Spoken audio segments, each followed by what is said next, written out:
Dhe ne kemi propozuar një Tiranë e cila do të ketë 7 qendra. 7 qendrat janë qendra kryesore, që le të themi qendra klasike e Tiranës. Propozimi tjetër është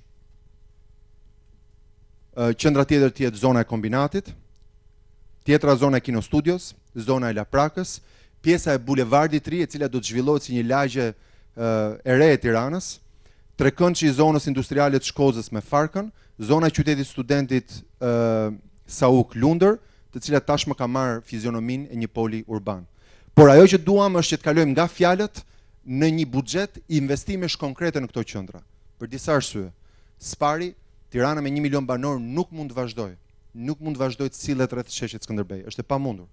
Kjo do të thotë që shumë për institucioneve arsimore, financiare, administrative, shërbime të tjera publike do duhet grupohen sipas propozimit ton në këto 7 qendra. Një tashmë ekziston, por janë dhe 6 qendrat e tjera që duhet atrecohen, pra duhet mobilohen, nëse mund të përdor këtë term, me gjithë infrastrukturën e nevojshme për t'i kthyer në valvula shkarkimi dhe për t'i krijuar si lagje apo qendra të vetë mjaftueshme, pa detyruar çdo qytetar të vinë në qendrën klasike të Tiranës për çfarëdo lloj shërbimi apo çfarëdo lloj funksioni tjetër publik që mund të kryej. Besoj që është një vendim i mirë, sepse materializon një ide thash të 20 e ca viteve të fundit, po sigurisht bëhet më emergjent me transformimin që ka Tirana pas reformës administrative.